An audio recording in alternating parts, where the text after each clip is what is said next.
Republic by Plato, translated by Benjamin Jowett. Book 3, Part 2. Enough of the subjects of poetry. Let us now speak of the style, and when this has been considered, both matter and manner will have been completely treated. I do not understand what you mean, said Adeimantus.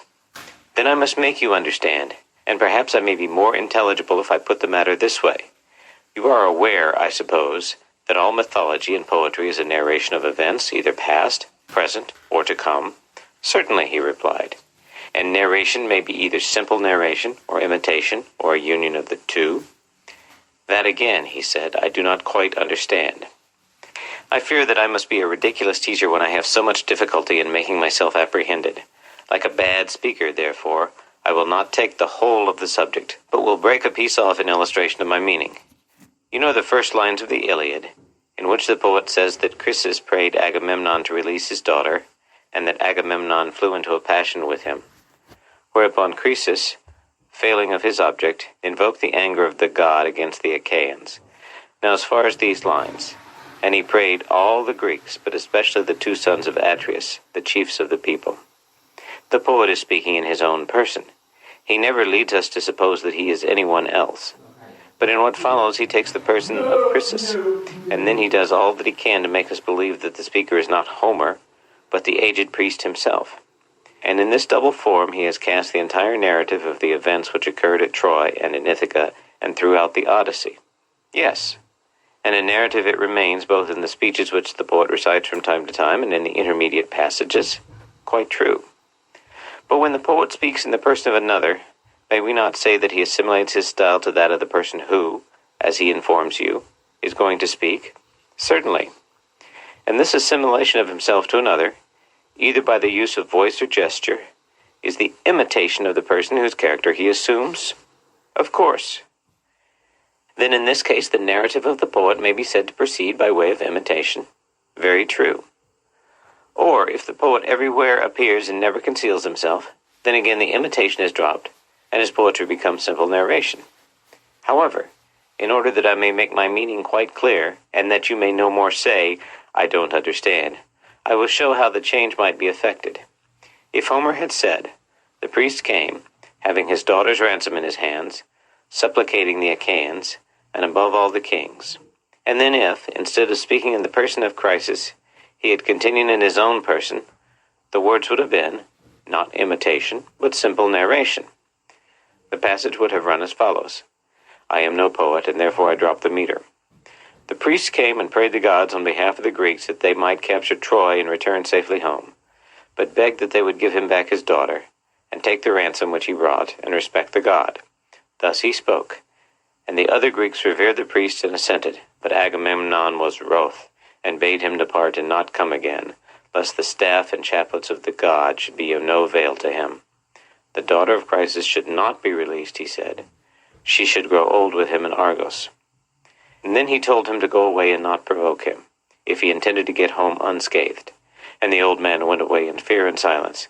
And when he had left the camp, he called upon Apollo by his many names, reminding him of everything which he had done pleasing to him, whether in building his temples or in offering sacrifices, and praying that his good deeds might be returned to him, and that the Achaeans might expiate his tears by the arrows of the god, and so on. In this way the whole becomes simple narrative. I understand, he said. Or you may suppose the opposite case, that the intermediate passages are omitted, and the dialogue only left.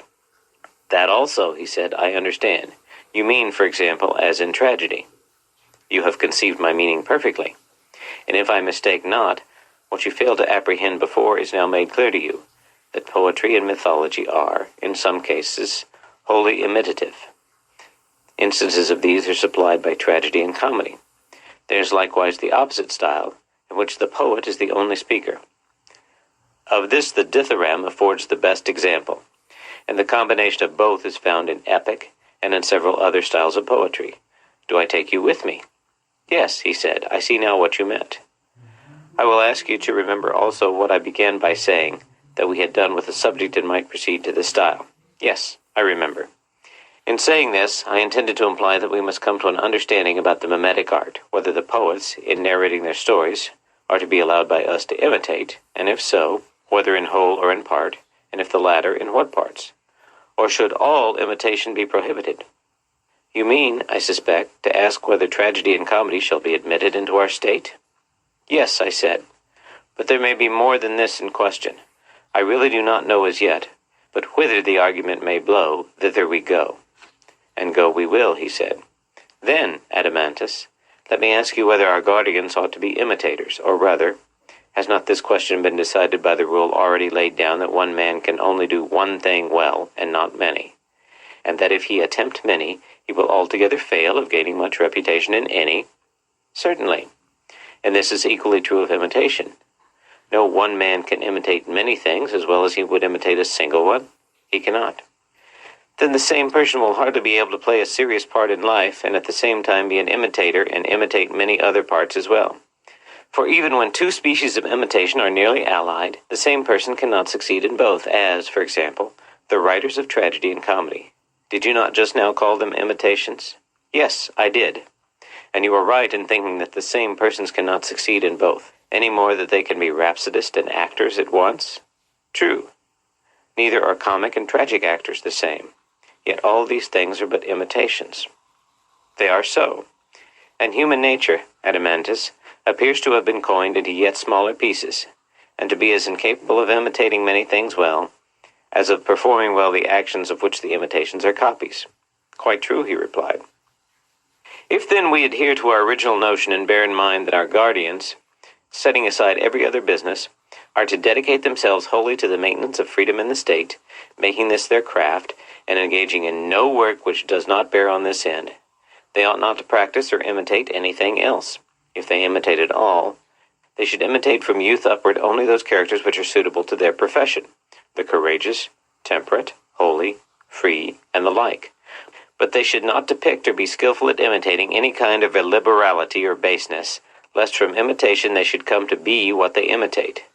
Did you never observe how imitations, beginning in early youth and continuing far into life, at length grow into habits and become a second nature, affecting body, voice, and mind? Yes, certainly, he said. Then, I said, we will not allow those for whom we profess a care and of whom we say they ought to be good men, to imitate a woman, whether young or old, quarreling with her husband, or striving and vaunting against the gods in conceit of her happiness, or when she is in affliction, or sorrow, or weeping, and certainly not one who is in sickness, love, or labor. Very right, he said. Neither must they represent slaves, male or female, performing the offices of slaves. They must not. And surely not bad men, whether cowards or any others, who do the reverse of what we have just been prescribing, who scold or mock or revile one another in drink or out of drink, or who in any other manner sin against themselves and their neighbors in word or deed, as the manner of such is. Neither should they be trained to imitate the action or speech of men or women who are mad or bad, for madness, like vice, is to be known but not to be practiced or imitated. Very true, he replied. Neither may they imitate smiths or other artificers, or oarsmen, or boatswains, or the like. How can they, he said, when they are not allowed to apply their minds to the calling of any of these? Nor may they imitate the neighing of horses, the bellowing of bulls, the murmur of rivers and roll of the ocean, thunder, and all that sort of thing. Nay, he said, if madness be forbidden, neither may they copy the behavior of madmen. You mean, I said, if I understand you aright, that there is one sort of narrative style which may be employed by a truly good man when he has anything to say, and that another sort will be used by a man of an opposite character and education. And which are these two sorts, he asked. Suppose, I answered, that a just and good man in the course of a narration comes upon some saying or action of another good man. I should imagine that he would like to personate him, and will not be ashamed of this sort of imitation. He will be most ready to play the part of a good man when he is acting firmly and wisely, in a less degree when he is overtaken by illness or love or drink, or has met with any other disaster. But when he comes to a character which is unworthy of him, he will not make a study of that. He will disdain such a person, and will assume his likeness, if at all, for a moment only when he is performing some good action. At other times he will be ashamed to play a part which he has never practiced, nor will he like to fashion and frame himself after the baser models. He feels the employment of such an art, unless in jest, to be beneath him, and his mind revolts at it. "So I should expect," he replied. "Then he will adopt a mode of narration such as we have illustrated out of Homer. That is to say, his style will be both imitative and narrative, but there will be very little of the former and a great deal of the latter. Do you agree?" "Certainly," he said. "That is the model which such a speaker must necessarily take. But there is another sort of character who will narrate anything, and the worse he is, the more unscrupulous he will be. Nothing will be too bad for him, and he will be ready to imitate anything, not as a joke, but in right good earnest, and before a large company. As I was just now saying, he will attempt to represent the roll of thunder, the noise of wind and hail, or the creaking of wheels and pulleys, and the various sound of flutes, pipes, trumpets, and all sorts of instruments. He will bark like a dog, bleat like a sheep, or crow like a cock. His entire art will consist in imitation of voice and gesture, and there will be very little narration. That," he said, "will be his mode of speaking. These, then, are the two kinds of style?" "Yes." "And would you agree with me in saying that one of them is simple and has but slight changes? And if the harmony and rhythm are also chosen for their simplicity, the result is that the speaker, if he speaks correctly, is always pretty much the same in style, and he will keep within the limits of a single harmony, for the changes are not great, and in like manner he will make use of nearly the same rhythm?" "That is quite true," he said. "Whereas the other requires all sorts of harmonies and all sorts of rhythms, if the music and the style are to correspond, because the style has all sorts of changes." "That is also perfectly true," he replied. "And do not the two styles, or the mixture of the two, comprehend all poetry, and every form of expression in words? No one can say anything except in one or the other of them, or in both together." "They include all," he said. "And shall we receive into our state all the three styles, or one only of the two unmixed styles? Or would you include the mixed?" "I should prefer only to admit the pure imitator of virtue." "Yes," I said, "Adeimantus, but the mixed style is also very charming. And indeed the pantomimic, which is the opposite of the one chosen by you, is the most popular style with children and their attendants, and with the world in general. I do not deny it. But I suppose you would argue that such a style is unsuitable to our state, in which human nature is not twofold or manifold. For one man plays one part only. Yes, quite unsuitable. And this is the reason why in our state, and in our state only, we shall find a shoemaker to be a shoemaker and not a pilot also, and a husbandman to be a husbandman and not a dicast also, and a soldier and not a trader also, and the same throughout." "True," he said. "And therefore when any one of these pantomimic gentlemen, who are so clever that they can imitate anything, comes to us, and makes a proposal to exhibit himself and his poetry, we will fall down and worship him as a sweet and holy and wonderful being. But we must also inform him that in our state such as he are not permitted to exist. The law will not allow them. And so when we have anointed him with myrrh, and set a garland of wool upon his head, we shall send him away to another city. For we mean to employ for our soul's health the rougher and severer poet or storyteller, who will imitate the style of the virtuous only, and will follow those models which we prescribed at first when we began the education of our soldiers." "We certainly will," he said, "if we have the power." "Then now, my friend," I said, "that part of music or literary education which relates to the story or myth may be considered to be finished, for the matter and manner have both been discussed." "I think so too," he said. "Next in order will follow melody and song." "That is obvious. Everyone can see already what we ought to say about them, if we are to be consistent with ourselves." "I fear," said Glaucon, laughing, "that the word everyone hardly includes me, for I cannot at the moment say what they should be, though I may guess." "At any rate, you can tell me that a song or ode has three parts, the words, the melody, and the rhythm. That degree of knowledge I may presuppose?" "Yes," he said, "so much as that you may. And as for the words, there will surely be no difference between words which are and which are not set to music. Both will conform to the same laws, and these have already been determined by us?" "Yes." "And the melody and rhythm will depend upon the words?" "Certainly. We were saying, when we spoke of the subject matter, that we had no need of lamentation and strains of sorrow?" "True. And which are the harmonies expressive of sorrow? You are musical, and can tell me." "The harmonies which you mean are the mixed or tenor Lydian, and the full tone or bass Lydian, and such like." "These, then," I said, "must be banished. Even to women who have a character to maintain, they are of no use, and much less to men. Certainly. In the next place, drunkenness and softness and indolence are utterly unbecoming the character of our guardians. Utterly unbecoming. And which are the soft or drinking harmonies? The Ionian, he replied, and the Lydian. They are termed relaxed. Well, and are these of any military use? Quite the reverse, he replied. And if so, the Dorian and the Phrygian are the only ones which you have left. I answered, of the harmonies I know nothing, but I want to have one warlike, to sound the note or accent which a brave man utters in the hour of danger and stern resolve, or when his cause is failing, and he is going to wounds or death or is overtaken by some other evil, and at every such crisis meets the blows of fortune with firm step and a determination to endure, and another to be used by him in times of peace and freedom of action, when there is no pressure of necessity, and he is seeking to persuade God by prayer, or man by instruction and admonition, or on the other hand, when he is expressing his willingness to yield to persuasion or entreaty or admonition, and which represents him when by prudent conduct he has attained his end, not carried away by his success, but acting moderately and wisely under the circumstances, and acquiescing in the event. These two harmonies I ask you to leave, the strain of necessity and the strain of freedom, the strain of the unfortunate and the strain of the fortunate, the strain of courage and the strain of temperance. These, I say, leave. And these, he replied, are the Dorian and Phrygian harmonies of which I was just now speaking.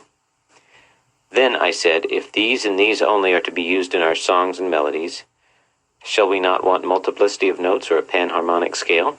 I suppose not. Then we shall not maintain the artificers of lyres with three corners and complex scales, or the makers of any other many-stringed, curiously harmonized instruments? Certainly not. But what do you say to flute makers and flute players?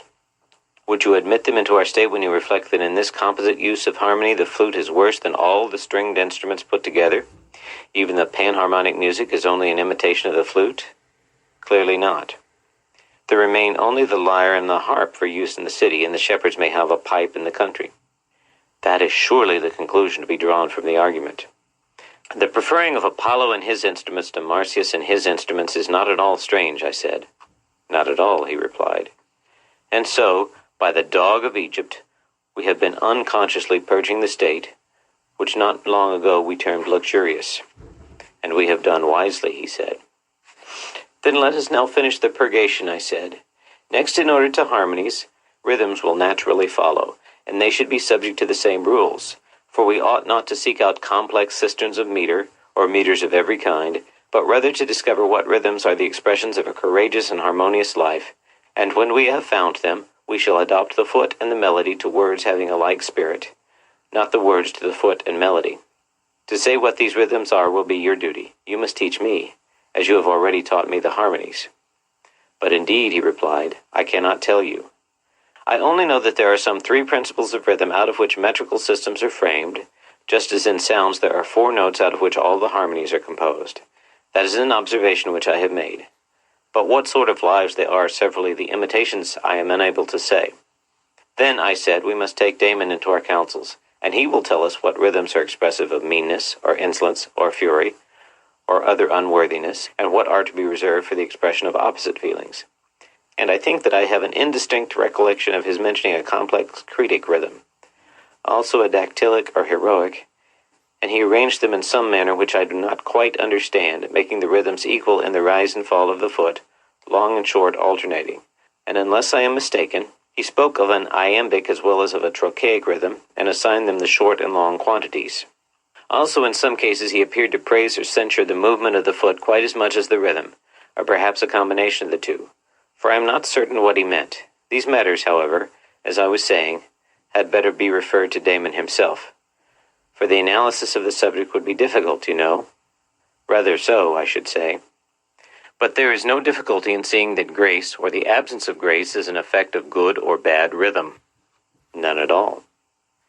End of Book 3.